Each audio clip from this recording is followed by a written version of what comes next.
Hello सांगवाने मु होउछ आपनक sky 30 days रो mini blog को आपनक स्वागत करूची।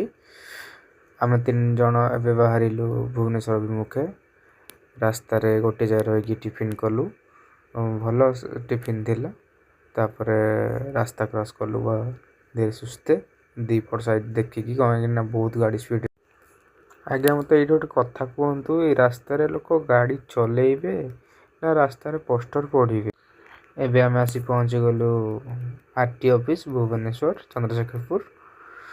देखंतु ये हमर पिला आरटीओ रे ट्रायल दउछन।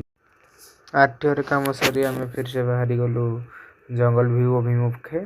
चलो जीवा जंगल व्यू आसी पहुंची गलु आमे जंगल व्यू रे लंच करिया को। ये थिला मसला पापड़ देखंतु तापर ये थिला वेज मील आ से माने रोटी मशरूम खातले आ से माने से पटे देखि बसी खाई सारी आमे घर को बाहरी गलु। जय जगन्नाथ मिनी ब्लॉग को एठी रखुछु बाय।